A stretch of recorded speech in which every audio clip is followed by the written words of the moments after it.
کیونکہ قرآن مجید ہماری غلطیوں کی طرف توجہ دلاتا ہے، پھر ہم اس غلطی کی طرف جاتے ہیں کہ ہاں یہ تو میرے اندر ہے، اگر ہے تو پھر تو بہت غلط بات ہے، اگر نہیں ہے تو بہت اچھی بات ہے، اگر ہے تو ٹھیک ہے، میں آج سے توبہ کرتی ہوں، میں آئندہ ایسی غلطی نہیں کروں گی، اور جو ہے اللہ کے حضور توبہ استغفار کر کے اپنا احتساب ہو جاتا ہے، اس کو کہتے ہیں احتساب، کہ میں آئندہ ایسی غلطی نہیں کروں۔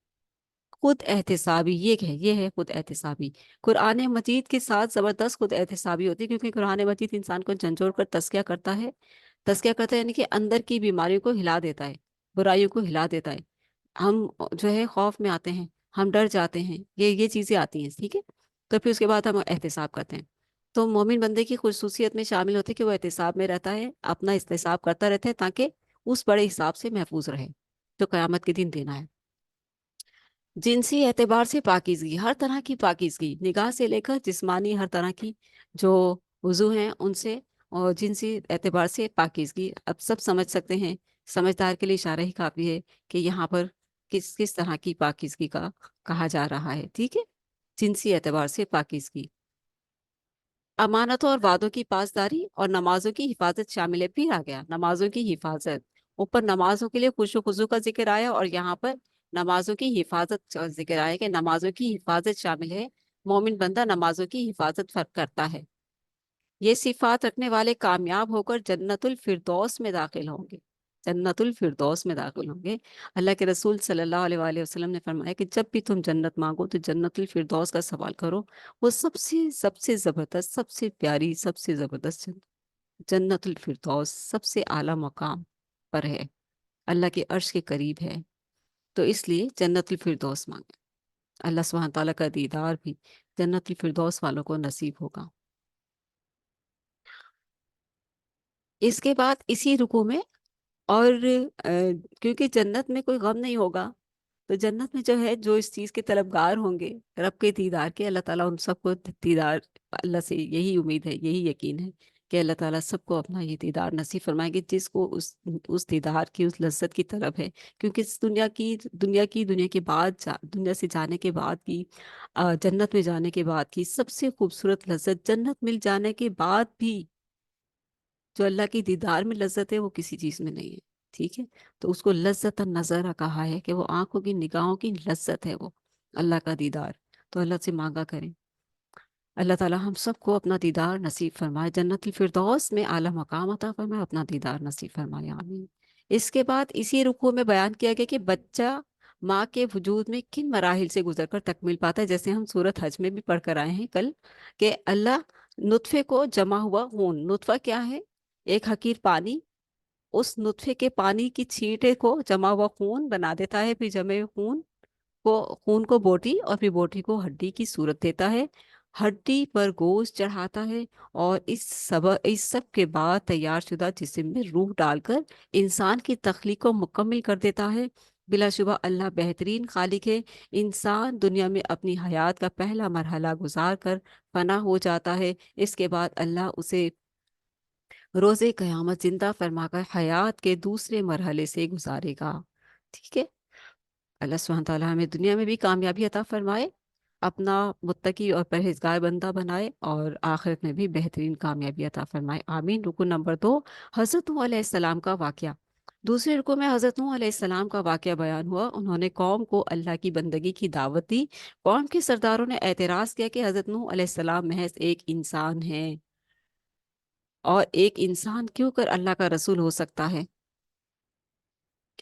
یعنی کہ ان کا اعتراض کہ یہ انسان کیسے رسول ہو سکتا ہے، انہوں نے حضرت نوح علیہ السلام کو مجنون قرار دینے کی گستاخی کی، ہر قوم اپنے نبیوں کو یہ ضرور یہ ضرور کہا ہے، ہمارے پیارے نبی صلی اللہ علیہ وسلم کو بھی مشرکین مکہ نے مجنون کہا تھا، پڑھیں گے ہم آگے جا کر کہ جو ہے م، آپ مجنون نہیں، اللہ تعالیٰ قرآن مجید میں گواہی دیتے ہیں، تو انہوں نے حضرت نوح علیہ السلام کی قوم نے نوح علیہ السلام کو مجنون قرار دینے کی گستاخی کی، طویل عرصے تک سرداران قوم کی یہ گستاخی جاری رہی، 950 سال تھوڑا عرصہ تو نہیں ہوتا نا، 950 سال، کتنی استقامت تھی نوح علیہ السلام میں، کتنا صبر تھا، ان کا صبر دیکھیں، بالآخر اس قوم پر اللہ کی طرف سے طوفان کی صورت میں عذاب آیا، حضرت نوح علیہ السلام اور ان کے ساتھ تمام اہل ایمان ایک کشتی میں سوار ہو کر عذاب سے محفوظ رہے۔ اللہ تعالیٰ نے کشتی بنانی بھی سکھا دی حضرت نوح علیہ السلام کے دور میں، اور بتا دیا کہ سمندر میں کشتی چلے گی، سمندر کی سواری کشتی، یہ بھی بتا دیا۔ اور جو ہے قوم کے لوگ مذاق اڑاتے تھے حضرت نوح علیہ السلام کا کہ دیکھو اب تو یہ بالکل باولا ہو گیا ہے، خشکی میں کشتی چلائے گا، دیکھو تو کیسا باولا ہو گیا ہے۔ تو اس طرح کی باتیں کر کر کے حضرت نوح علیہ السلام کو بہت تنگ کیا، لیکن پھر فی الحال بہرحال اللہ تعالیٰ نے ان کو ایک جو طوفان آیا، تو پھر جب وہ ڈوب ڈوب کر مر رہے تھے تو پھر انہیں احساس ہو گیا کہ ہاں ہم غلط تھے، کیونکہ جب عذاب آتا ہے تو قومیں اقرار کر لیتی ہیں نا، تو اس وقت اقرار کرنے کا کیا فائدہ۔ تو حضرت نوح علیہ السلام اور ان کے ساتھ تمام اہل ایمان ایک کشتی میں سوار ہو کر عذاب سے محفوظ رہے، اور باقی پوری قوم طوفان سے ہلاک ہوئی۔ رکو نمبر 3، تاریخ دہرائی جاتی ہے۔ تیسرے رکو میں ایک سرکش قوم پر عذاب کا ذکر ہے۔ اللہ کے رسول صلی اللہ علیہ وآلہ وسلم نے اسے اللہ کے رسول علیہ السلام نے اسے اس کی بندگی کی دعوت دی۔ اللہ کے رسول نے اسے اللہ کی بندگی کی دعوت دی۔ تیسرے رکو میں ایک سرکش قوم پر عذاب کا ذکر ہے۔ اللہ کے رسول علیہ السلام نے اسے اللہ کی بندگی کی دعوت دی۔ جواب میں سرداران قوم نے رسول کی بشریت پر اعتراض کیا، یعنی انسان ہونے پر اعتراض کیا کہ یہ انسان کیسے رسول ہو سکتا ہے۔ شیطان جو ہے انسان کو کبھی بھی سیدھے راستے کی طرف آنے نہیں دے سکتا۔ وہ آپ کو جب سیدھے راستے کی طرف کوئی بلانے والا ہوگا، یا آپ کو تعلیم دینے کے لیے کوئی آپ کو بلائے گا، تو آپ کو روک ٹوک کرنے والے انسان ہی مل جائیں گے۔ کیا کرو گی، وقت ضائع ہوگا، ابھی بہت سارے کام پڑے، ابھی تمہاری یہ مصروفیت چل رہی ہے، ابھی تمہارا یہ کام چل رہا ہے، ابھی تم کیسے مینج کر سکتی ہو، ابھی تم مشکل میں پڑ جاؤ گی، ابھی یہ ابھی وہ، 100 بہانے اپنے ہی کیئر کروا دیں گے۔ اس کی جو حوصلہ افزائی ہے وہ پستی میں بدل دیں گے۔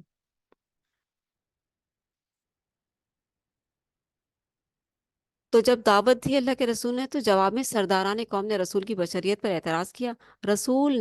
رسول پر جھوٹا ہونے کا بہتان لگایا۔ دیکھیں، یعنی کہ جب اپنے مفادات پر جو ہے وہ بدلنے کی کوئی بدلنے پر ہونا ہو، یعنی کہ بدلے جانے ہو، یا کوئی ہمیں صحیح سیدھے راستے کی ہدایت دے رہا ہو اور برائی سے بچا رہا ہو، تو برائیاں تو اچھی طریقے سے رچی بسی ہوتی ہے نا انسان کی شخصیت میں، ان سے بچنا نکلنا کیسا ہوتا ہے، اتنا آسان تو نہیں ہوتا۔ اپنے آپ کو چیک کر لینا، ایک بے نمازی ہے یا دیندار نہیں ہے، تو اسے دین میں ڈھلنے کے لیے کتنا ٹائم لگے گا، ایک دم تو فوراً تو نہیں وہ ڈھل سکتا نا، فوراً سے تو ٹائم لگے گا۔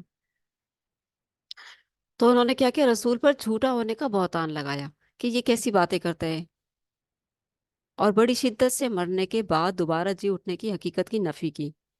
طویل عرصے کی کشمکش کے بعد رسول علیہ السلام نے اللہ سے مدد کرنے کی التجا کی۔ اللہ نے ایک زوردار زلزلے سے اس قوم کو ہلاک کر دیا۔ بعض مفسرین کی رائے ہے کہ یہ قوم سمود کے انجام کا ذکر ہے، کیونکہ اس قوم کو اللہ نے زلزلے سے ہلاک کیا تھا، قوم سمود، ٹھیک ہے، جو صالح علیہ السلام کی قوم تھی، قوم سمود۔ بعد میں آنے والی کئی قوموں نے بھی بھیڑ چال کی طرح وہی روش اختیار کی، جیسی روش قوم نوح اور قوم سمود کی تھی۔ ہر قوم کو معین وقت پر اپنی سرکشی کی سزا ملی۔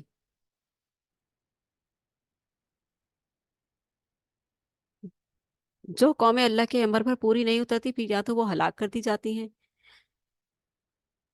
اور ہلاک ہی ہوتی رہی، کیونکہ اللہ تعالیٰ اپنے امر پر پورا کرنے کے لیے قوموں کے لیے انبیاء بھیجتا ہے، رسالت بھیجتا ہے، کتابیں بھیجتا ہے، اور اگر وہ اس پر نہیں عمل کرتے ہیں، اللہ کے امر کو نہیں پاتے ہیں، تو پھر اللہ تعالیٰ انہیں لے جاتا ہے اور پھر نئے لوگ لے آتا ہے۔ رکن نمبر 4، مومنوں کی باطنی کیفیات۔ چوتھے رکن میں آگاہ کیا گیا کہ اللہ نے تمام رسولوں کو حکم دیا تھا کہ وہ پاکیزہ رزق کھائیں تاکہ اچھے اعمال کر سکیں۔ اس کے پیچھے دیکھیں کتنی بڑی حکمت چھپی ہوئی ہے کہ پاک چیز کھانے سے انسان کی دعائیں قبول ہوتی ہیں، حرام چیز کھانے سے حرام کھانے والے کی دعا قبول نہیں ہوتی، حرام کھانے والا اللہ کی رحمت سے محروم ہوتا ہے۔ تو اس لیے حلال کی پاکیزہ چیزوں کے لیے دیکھیں کہ اللہ تعالیٰ نے کتنی زبردست چیز رکھی ہے کہ وہ اللہ کے قریب ہوتا ہے، اللہ اس کی پکار سنتا ہے، اللہ اس کی دعائیں سنتا ہے، اللہ اس کی عبادات کو قبول فرماتا ہے۔ تو اس لیے ہمیں بھی پاکیزہ چیزوں کا اہتمام کرنا چاہیے۔ آگاہ کیا کہ اللہ نے تمام رسولوں کو حکم دیا کہ وہ پاکیزہ رزق کھائیں تاکہ اچھے اعمال کر سکے، گویا حرام کمائی انسان کو نیکیوں سے محروم کر دیتی ہے۔ اس کے بعد مومنوں کی باطنی کیفیات کا تذکرہ ہے۔